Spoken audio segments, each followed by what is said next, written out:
Ahora aprenderemos la clase 1.3. Como ustedes pueden ver, es el primer criterio de congruencia de triángulo, así se llama. Aquí necesitamos utilizar instrumentos para poder hacer estos trazos. Necesitamos un compás y una regla. Es importante que la vayamos haciendo para que podamos entender mejor esto. Ahí nos dan ya el dibujo. Aquí no necesita ni siquiera medidas exactas, porque si usted no tiene libro de texto, perfectamente puede trazar estos segmentos en su cuaderno, contando cuántos cuadritos tiene de ancho. Entonces usted cuenta cuántos cuadritos tiene de ancho y según esos cuadritos usted dibuja cada uno de los tres segmentos. En eso tengan cuidado. Que las mediciones traten de respetarlas, que sean igual en los tres lados. Ya cuando lo tengan ahí, solo contando, pues trazan los segmentos, no necesitan ni siquiera medir, tener una medida en centímetros. No, la escala que pueden utilizar son las mismas líneas de los cuadros de su cuaderno. Entonces puede trazar los segmentos contando los cuadritos, ahí puede ir viendo cuántos son, y con eso es más que suficiente. Ya lo otro que sí va a necesitar es un compás para poder ir haciendo los trazos que ahí se le requieren.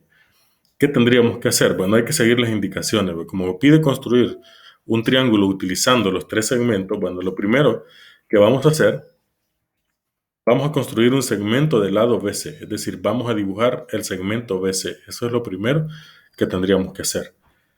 Entonces usted traza el segmento BC, ahí usted puede contar, vea, 1, 2, 3, estamos hablando de 4 cuadritos, ¿verdad? 1, 2, 3, tiene 4 cuadritos de ancho.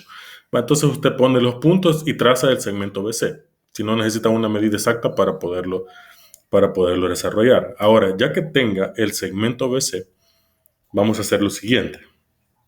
Como ustedes pueden ver, pide trazar una circunferencia de radio BA. Bueno, para trazar una circunferencia usted necesita un compás. Entonces, para poder trazar esa circunferencia de radio BA, como ustedes pueden ver, tienen que poner la punta del compás en A y la punta del lápiz en B. De esa manera lo tiene que hacer. La punta del compás en A y la punta del lápiz en B. Es decir, que el compás se va a abrir según el ancho de este lado. Así. Entonces la punta en A y la otra punta en B. Ahí va a tener los dos extremos del compás. Cuando ya haya hecho eso, que va a tener la abertura, su compás exactamente del tamaño de AB, ustedes ven lo que dice. Se traza una circunferencia con centro en B. Entonces lo que tiene que hacer para trazar esa circunferencia, yo aquí ya las tengo trazadas obviamente para que puedan entender ustedes cómo es la cuestión. Entonces con esa abertura del compás que va desde A hasta B, ustedes levantan el compás sin que se les abra ni se les cierre ni un milímetro. Tienen que respetar esa abertura. Entonces van a poner la punta del compás en B. Y ya cuando pongan la punta del compás en B, ponen la punta del lápiz en el cuaderno. Entonces van a trazar la circunferencia y les va a quedar la circunferencia más grande que yo les estoy marcando ahorita. Esa circunferencia más grande es la que les va a quedar y esa es la que van a necesitar trazar.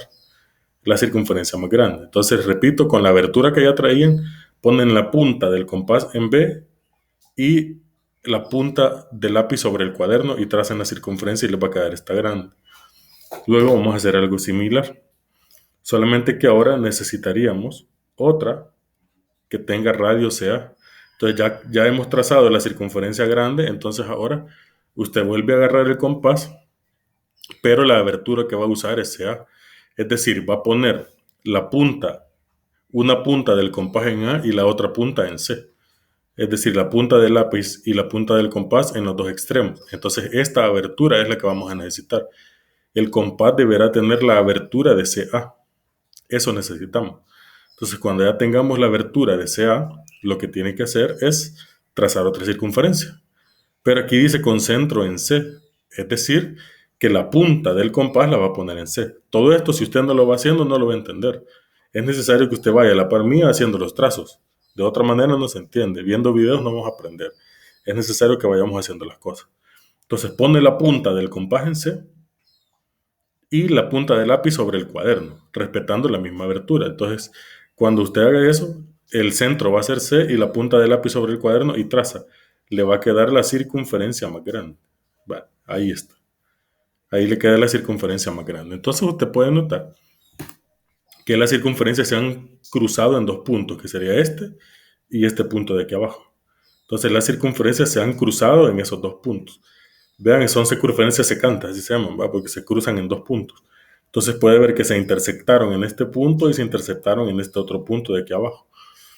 Entonces lo que vamos a hacer es unir BC con cada uno de esos puntos. Al unirlo, por ejemplo, aquí se forma un triángulo que lo marqué en rojo, el de arriba. Y al unir con el punto de abajo se forma el triángulo que marqué en azul. Es decir, se han formado básicamente dos triángulos. Y es lo que ahí nos pedía al final. Identificamos la intersección y unimos los puntos y construimos el triángulo ABC. Entonces tendríamos este triángulo. Ya veamos la forma que tendría para poderlos comparar. Entonces aquí tendríamos los dos triángulos, digamos que ya los hemos movido y ya ustedes pueden ver la forma que tienen los dos, que son los mismos triángulos anteriores que acabo de graficar, solamente que los pudiéramos recortarlos para que los podamos comparar por separado, ¿verdad? Entonces ahí ya nos quedan justamente los dos triángulos. Y al compararlos, usted puede observar que lógicamente las medidas de los lados y los ángulos forzosamente van a tener que ser iguales. No importa cuál sea la posición. Si ustedes se fijaron, hace rato quedó uno arriba y el otro abajo. Pero las medidas son exactamente las mismas. Los lados van a medir lo mismo y los ángulos van a medir lo mismo. Y le podemos cambiar posición y no importa en la posición que los ubique, las medidas no van a alterarse. Las medidas no van a cambiar. Las medidas van a seguir siendo exactamente las mismas. Por eso dice aquí, al comparar los triángulos se observa que coinciden en todas las medidas. Es decir, tienen sus lados y ángulos respectivamente iguales sin importar cuál sea la posición. ¿En qué consiste el primer criterio de congruencia? Dice que dos triángulos que tienen sus tres lados iguales son congruentes. Este criterio se conoce como lado, lado, lado. Así se lee esto, ¿verdad? Las tres L's.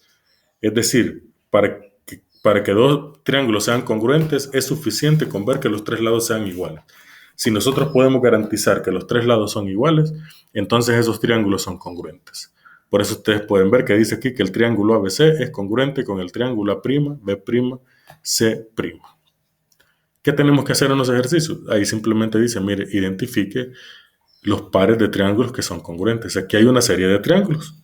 Entonces, lo único que tiene que ver, no se los han dibujado, les están diciendo cuáles son las medidas. Entonces, usted identifique cuáles son los que tienen las mismas medidas. Por ejemplo, el triángulo A tiene lados que miden 5, 7 y 6. Identifiquen si hay otro que tenga lados 5, 7 y 6. Yo, por ejemplo, hasta aquí logro ver el G, y el G tiene 7, 5 y 6. Son las mismas medidas. Entonces, podríamos decir que el A con el G son congruentes. Lo mismo van a hacer ustedes con los demás. Van a ir identificando cuáles son congruentes, comparando simplemente las medidas. No necesitan ni siquiera dibujar los triángulos. Basta con que vean las medidas y si ustedes observan que los lados miden lo mismo, no importa en qué orden esté. Pero si los lados miden lo mismo, eso es suficiente para que digamos que son congruentes. De eso se trata esto. Algo muy importante de determinar, el Tratado de Euclides. De hecho, esto se llama geometría euclidiana en honor a Euclides. ¿Verdad? Ustedes pueden ver desde hace 2300 años hay un documento. Como toda obra maestra puede ser leído una y otra vez suministrando nuevos aspectos del genio de su creador y hasta la fecha siguen sirviendo con múltiples aplicaciones. Cuídense.